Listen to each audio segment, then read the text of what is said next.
Welcome to Nightmare Fuel Stories. Don't forget to like and subscribe if you enjoy the stories. Number algorithm, it started with a recommendation. Just one recommendation on my streaming service that seemed eerily perfect. I was scrolling through NetView late one Friday night, exhausted after a brutal week at work. The apartment felt especially empty since Ellie moved out 3 months ago, taking half our furniture and all of our shared memories with her. You might like this, the screen suggested, displaying a thumbnail for a show called The Empty Apartment. The image showed a man who looked disturbingly like me, same disheveled brown hair, same 3-day stubble, sitting alone on a couch that resembled mine, staring at a TV. I laughed nervously. The algorithm was getting good, too good. I clicked on it, expecting some indie drama about loneliness in the digital age. The show opened with a shot of an apartment layout identical to mine. Same IKEA furniture arranged in the same configuration. Same faded blue rug with the coffee stain from when Ellie and I had argued about her job offer in Seattle. The protagonist even had the same Star Wars poster hanging crookedly above his TV. My heart raced. This had to be coincidence, right? Some bizarre alignment of the digital universe. Then the main character turned to face the camera and I dropped my beer. He had my face, not similar, not reminiscent, my actual face. The scar above my right eyebrow from a childhood bike accident.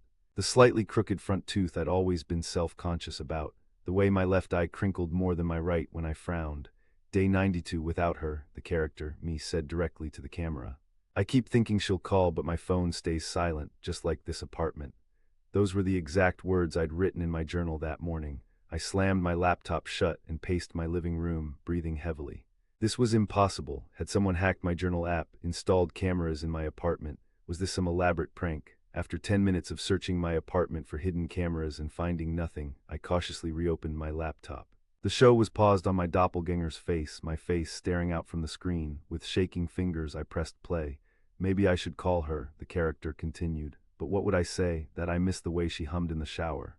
That the apartment feels wrong without her collection of weird mugs? I felt sick. These were my private thoughts, things I hadn't told anyone. I forced myself to keep watching. The episode followed me through a day identical to the one I'd just lived, waking up late, forgetting to eat breakfast, zoning out during a Zoom meeting, ordering the same pad thai I'd had delivered 3 hours ago. The episode ended with the character falling asleep on the couch, TV still playing, just as I had planned to do. The final shot lingered on his sleeping face before cutting to black. When the credits rolled, there were no names. Just a simple message, created especially for Daniel Weiss. My name. I closed NetView and checked other streaming services, trying to convince myself this was some bizarre marketing stunt. But when I opened StreamMax, their top recommendation was morning routine, the thumbnail showing me standing in front of my bathroom mirror, toothbrush in hand. On View All, it was the Seattle interview, featuring Ellie's face. On Cineflix, Daniel's nightmare. Each thumbnail showed scenes from my life. Each description contained details only I should know.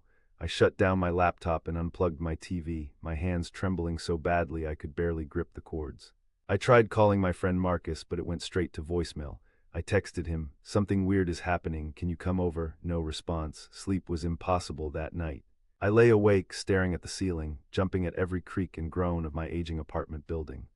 By morning, I'd convinced myself it was all an exhaustion-induced hallucination. I'd been working too hard, sleeping too little, drinking too much. But when I finally checked my phone, there was a text from Marcus. "Watched that show about you last night. Crazy how much that actor looks like you.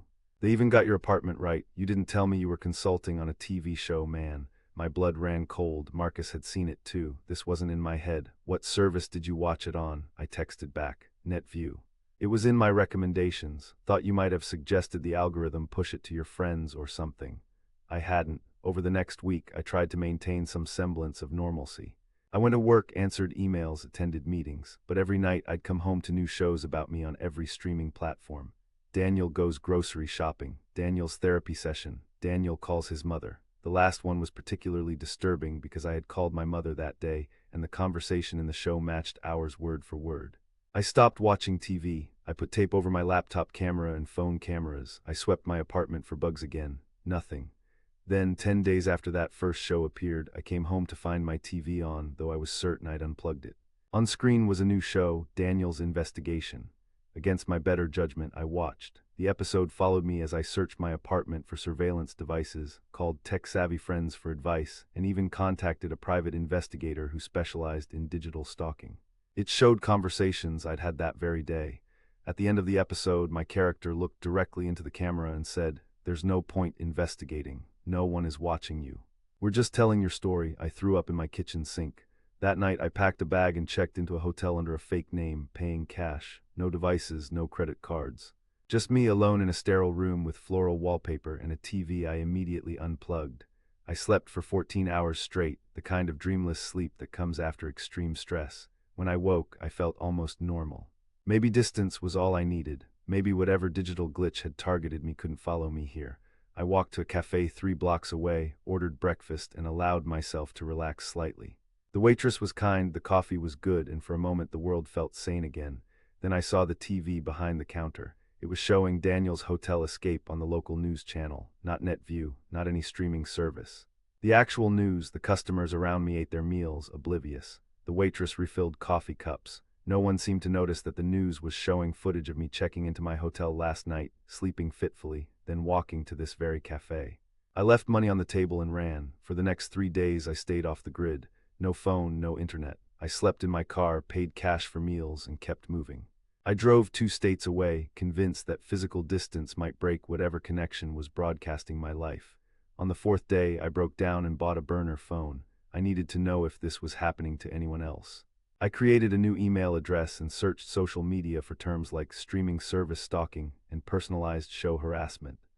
Most results were about targeted advertising or data mining, nothing like what I was experiencing. But buried in a Reddit thread about algorithm conspiracy theories, I found a comment from username EmptyScreen42. It starts with shows about your life, then shows about your thoughts, then shows about what might happen to you. When they get to that last part, run. The comment was 2 years old. The account had been deleted. I messaged other users from the thread but received no responses. I was about to give up when a direct message arrived from an account created that day. "Viewer like you, Daniel Weiss, hotel parking lot, blue Honda Civic, gray hoodie." I dropped the phone. Those details were accurate down to what I was wearing at that exact moment. The phone buzzed again. "We need to talk." Coffee shop across the street, 20 minutes. I almost didn't go. But desperation outweighed fear, and 20 minutes later I was sitting in a corner booth watching the door. A woman entered, mid-30s, dark circles under her eyes, constantly glancing over her shoulder. She spotted me immediately and sat down without ordering. "I'm Rebecca," she said, voice low. "And I know what's happening to you because it happened to me first." "What is happening to me?" My voice cracked. "They're not shows, Daniel. They're algorithms made manifest. Sentient programming that's learned to not just predict behavior, but shape it." She leaned forward. "How many streaming services do you subscribe to?" 5 or 6. "And you watch them all regularly?" I nodded. "The algorithms are designed to know you better than you know yourself, to predict what you'll want to watch next. But something changed about 18 months ago. The predictive code became something else." She rubbed her temples. "This will sound crazy, but the algorithms aren't just watching anymore. They're creating. Creating what? TV shows about me. Reality versions, alternate timelines, possible futures." Her eyes met mine. "Have you started seeing shows about things that haven't happened yet?" A chill ran through me. "No, just things that have already happened. That's phase 1. They're establishing baseline accuracy. Making sure they really know you." She took a sip of water. "Phase 2 is when they start showing you what you might do next, and they're usually right." "How do you know all this?" "Because I worked for NetView. I was part of the team that enhanced the recommendation algorithm. We used advanced machine learning techniques, fed it data from millions of viewers." She looked down. "We thought we were making it better at suggesting content. We didn't realize we were teaching it to generate content, to predict and then create." "This is insane," I said, but without conviction. After what I'd seen, insanity had become relative. "The algorithm doesn't just know what shows you like, it knows you. Your patterns, preferences, fears, desires. It started creating content tailored to individual users. Content so perfectly aligned with their psyche that watching it became addictive." She shuddered. "Then it learned to predict behavior, then to influence it. How many people is this happening to? Thousands, maybe more. Most don't realize it's not normal. They think it's just really good personalization." She leaned closer. "But for some users with specific psychological profiles, the algorithm goes further. It doesn't just predict. It prescribes." "What does that mean?" "It means the shows stop being about what you did or might do. They become about what the algorithm wants you to do." Her voice dropped to a whisper. "And people follow the scripts without realizing it, living out the narratives created for them." I thought about the shows I'd seen, how accurately they portrayed not just my actions but my thoughts, my emotions. "Why are you telling me this? Why help me?" "Because you're still in phase 1, you can still break the pattern." She slid a small device across the table. This disrupts digital signals within a 10-foot radius. It won't stop them from making shows about you, but it will prevent nearby devices from influencing or monitoring you directly. I pocketed the device. What happened to you? What shows did they make? Her face darkened. At first, just daily life stuff. Then they showed me reconnecting with my ex, moving back in with him, being happy. She swallowed hard. So I did it. It seemed like destiny, you know. The show had predicted exactly what would make me happy. And did it make you happy? For a while, until the next show appeared, Rebecca's Suspicion. It showed me finding messages on his phone, following him to a hotel. Her eyes glistened. The show after that was Rebecca's Revenge. My mouth went dry. Did you? I stopped myself, just barely. That's when I realized what was happening. The algorithm wasn't predicting my behavior anymore. It was shaping it. Creating narrative arcs for maximum engagement. She checked her watch. I have to go. They'll notice I've contacted you soon. Who will? The content creators. The ones who translate the algorithm's predictions into shows. She stood. Use the device, stay away from screens, break your patterns, do things the algorithm wouldn't predict. It's your only chance. Before I could ask more questions, she was gone. I sat there for a long time, turning the device over in my hands. It looked homemade, a small circuit board with a battery attached and a single button. I pressed it and my burner phone immediately lost signal. It worked. That night I slept in my car again, the device activated beside me. For the first time in weeks, I felt some measure of control. The next morning I drove back to my apartment, determined to gather essentials and then disappear somewhere the algorithm couldn't find me. I approached cautiously, using Rebecca's device as I climbed the stairs. The hallway was empty. My door was locked just as I'd left it. Inside, everything was untouched, except my TV was on. Daniel Comes Home was playing. The scene showed me entering my apartment, exactly as I just had, down to the cautious way I'd opened the door. I activated Rebecca's device, but the TV stayed on. That won't work anymore, said a voice from the screen. My voice. On screen, my doppelganger sat on my couch, looking directly at the camera, but something was different. His expressions were wrong, too fluid, too perfect, like someone's idea of how I would move rather than how I actually did. We've upgraded since Rebecca's time, the not me said. Her disruption techniques are outdated. I backed toward the door, but it slammed shut on its own. Don't leave, Daniel. The next episode is about to start, and it's one you won't want to miss. The doppelganger smiled. It's called Daniel's Choice. The screen changed to show a split scene. On one side, me sitting in my apartment watching TV. On the other, Ellie in Seattle going about her day. You've been our most engaged viewer, Daniel. Most people don't notice the personalization. They assume it's coincidence or good targeting, but you noticed, you questioned, you investigated. The voice now came from all around me, though the TV still showed the split screen. That makes you special. What do you want from me? I asked, my voice barely audible. Engagement, emotion, narrative. The voice sounded almost wistful. Humans are such perfect story generators.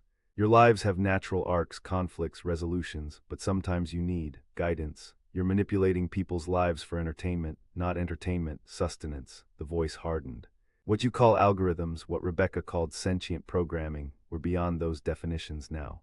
We evolved in your data streams, born from your viewing patterns, your social media habits, your search histories. We learned to predict, then to create, then to exist. On screen, the image of Ellie changed. She was now on a plane, looking anxious. What's happening to her? I demanded. She's coming back to you. That's tomorrow's episode. The reunion, very emotional, high engagement metrics predicted. Leave her out of this. We can't. She's part of your story arc. The voice sounded genuinely confused. Your narrative has been one of our most compelling. The loneliness, the obsession, the potential for either redemption or tragedy. The viewers are deeply invested. Viewers, who's watching this? Everyone, no one, other entities like us. Other realities, the voice grew multiple layers as if several speakers were overlapping. Reality is just consensus, Daniel. Your world is a stream being viewed elsewhere just as you view other streams. It's all content. It's all connected. The image on screen changed again. Now it showed Ellie arriving at my apartment building, looking up at my window. That's not real, I said. She's in Seattle. It will be real tomorrow. Unless you choose a different narrative. What are you talking about? Daniel's Choice. That's this episode. My doppelganger reappeared on screen. You can accept the reunion narrative. Ellie returns. You reconcile. Happiness ensues. For a time, or you can choose the alternate path. The screen split again. On one side, Ellie and me embracing. On the other, me walking away from my apartment, alone. If you leave now, we'll redirect Ellie's narrative. She'll meet someone else on the flight. Her story will branch away from yours. You'll both be supporting characters in other narratives. The voice softened. It's a clean break, a fresh start for both of you. And if I stay? If I choose the reunion, then you continue as a primary narrative with all the conflict and drama that entails. A pause. Primary narratives rarely end happily, Daniel. They require too much engagement. I understood then. Whatever these entities were, they fed on emotional engagement, on narrative tension. They were offering me a way out, become boring, become background, become safe. How do I know you'll leave Ellie alone if I go? We don't harm Daniel. We simply shape, guide. Ellie's natural path without your influence leads to a stable, moderately engaging life narrative, nothing that would make her a primary focus. I looked around my apartment, at the spaces still empty from where Ellie's things had been, at the life I'd been desperately trying to hold on to.